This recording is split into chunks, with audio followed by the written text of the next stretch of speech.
new episode. Know you probably waiting. Plant a seed in your brain, let me pollinate it. And I'm not like the rest, I don't do the faking. You are now tuned into Bro Conversations. And let's go ahead and get to the motherfucking culture. Culture 3 album review. It is commencing in 3, 2.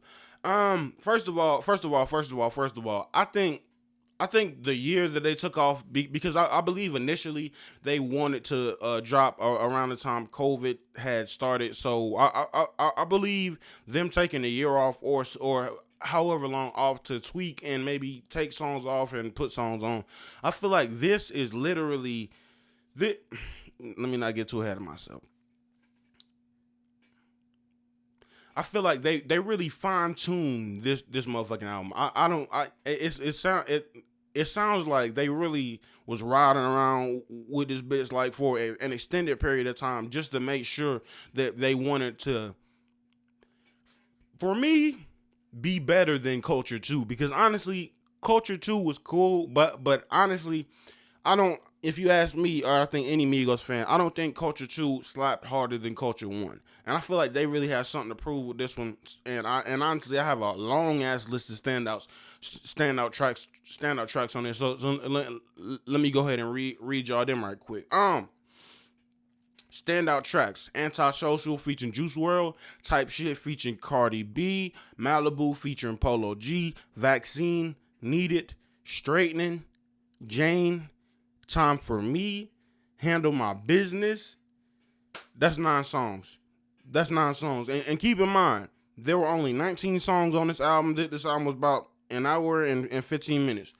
I just named you 9 songs on that bitch. So damn near half the motherfucking album. Damn near half the is this on? Damn near half the motherfucking album is standout songs to me. You know what I'm saying? Like, yo, not everybody can motherfucking do that. You know what I'm saying? Like it takes motherfucking skill to do and slide in and out of the pockets that they were. And actually I'm glad I brought it up, because yeah, Quavo specifically is obviously the pop star. Quavo is obviously the biggest Migo, but I think, like I said, if you ask any Migos fan, and especially me, I think Offset has it when it comes to bars and the wordplay and the flows and pockets that he chooses. Takeoff is not nobody to fucking scoff at either though. Takeoff has elevated his flow, and something in this album that I really noticed is they're using bigger words, and they're using more words to fill up a space for a bar. You know what I'm saying? Cause back in the day, and it seems like every time I talk about Migos, I bring up No Label too. But I feel like that was their best album to me, especially me in my life. I needed that. That was my anthem. You know, middle school going into high school and shit like that. You know what I'm saying? And yeah though. And and also, to add on to that, them niggas just dropped the motherfucking deluxe. Listen, I have not even got a chance to listen to the deluxe, like, cause honestly, and that's another point. They dropped the deluxe and shit like that. But listen, one of my criticisms of this Culture 3 album is it was long. It was very long. But listen, just I feel like they have an excuse, like I said earlier, because of COVID. COVID hit and ain't nobody noticing and shit like that. And at the same time, if it wasn't an hour and 15 minutes, I probably wouldn't have 9, almost half this shit as my standouts. You know what I'm saying? So I give them that. But for me, typically, I think for a Migos album, give me 40-45 minutes. Yeah, that's it. Give me 40-45 minutes for a Migos album, and just make sure they all slappers.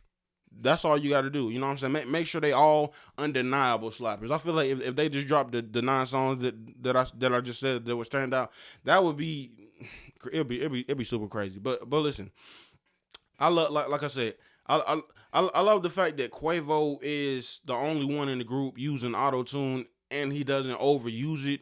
I love the fact that they had a motherfucking Justin Bieber feature on this bitch. And speaking of features, let me go ahead and run down the list. They had 8 features on this bitch. They had Drake, they had Future, like they had Cardi B, Polo G, like I said, Justin Bieber, Juice WRLD, Pop Smoke, and NBA YoungBoy. That needed track. Oh my god. Oh my god. Oh my god, niggas went motherfucking dumb. Niggas went motherfucking dumb, and like I say, even with the singing shit back to Quavo, I feel like Quavo is like the modern day T Pain when it come to auto tune. Y'all heard me say it. I know T Pain is a legend. Listen to my words. I feel like Quavo is the modern day T Pain when it comes to auto tune. He does not overuse it. He does it perfectly when he sings. He got the melodies down packed. It's super motherfucking addictive. Like I'm gonna say it again, nigga. Just in case you didn't, I'ma stand on what I said, bitch. If you got something to say, if you got a comment, lead. If you got something to say, leave that motherfucker in the comment. You know what I'm saying? Quavo is the modern day C Pain when it comes to this auto tune shit. You know what I'm saying? Niggas is doing shit motherfucking totally different.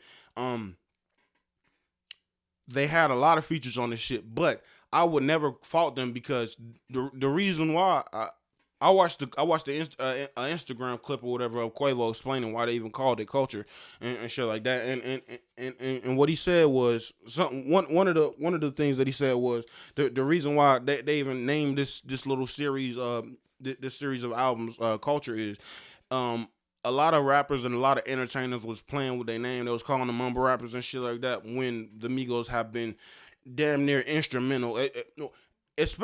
Most definitely instrumental when it comes to modern day music in Atlanta, especially. But that obviously seeps over into even places like where I live, North Carolina, California, all over the globe. I promise you can find niggas rapping like Migos and rapping most definitely like Migos, using their flows, maybe even use their motherfucking ad-libs. You know what I'm saying? And I feel like that was super dope. They chose that time in history just to make sure that these niggas know that y'all can say all the shit you want, but my nigga, every time we drop, every time we come out, selling out shows, especially when we link up, and that's another thing, man. Rap, not even rap, entertainment groups, even when it come to podcast, even when it come to podcasting or music or whatever, groups seldom stay together, my nigga. They seldom do. Maybe they have a 10-year run if they motherfucking lucky, but groups seldom stay together. But like you can tell by just little things. The Migos just did a freestyle for a radio station a little while ago. I think it was Power 105, whatever.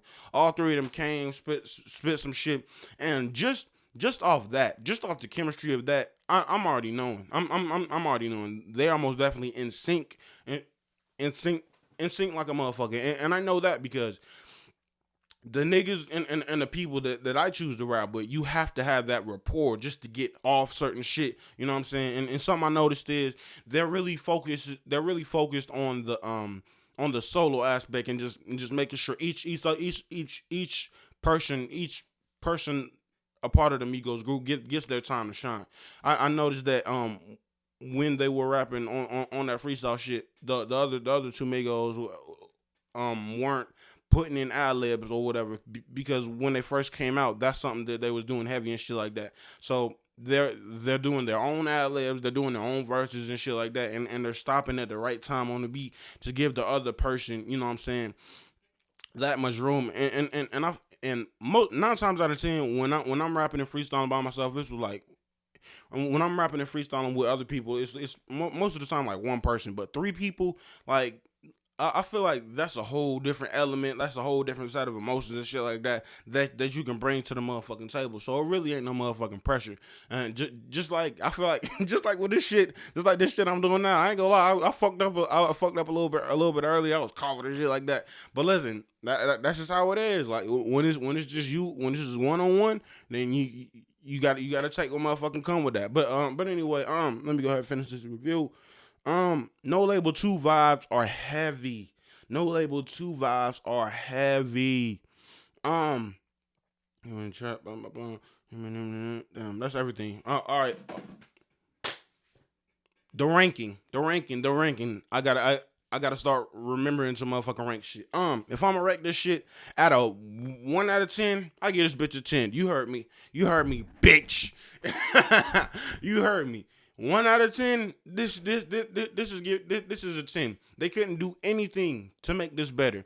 You heard me. The Migos couldn't do anything to make Culture 3 better. This will be a heavy contender with album of the year when we talking about that style of music. No offense to me, because I wouldn't put them up against my favorite artists like Joey Badass, Conway the Machine, Royce the 5'9", or Freddie Gibbs. I wouldn't put them in that conversation, because that's the holy grail. If you ask me, when we talking about lyricism and just rappability and shit like that. But I feel like for especially Atlanta style shit like that, you know what I'm saying? They are the godfather to that shit. You cannot deny these niggas that. Like I said, I got 9.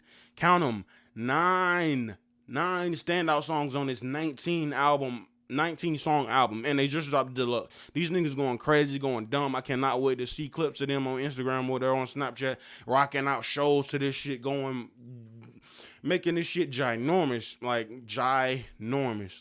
shout out to the motherfucking Migos. They listen. If anybody deserve their flowers while they here,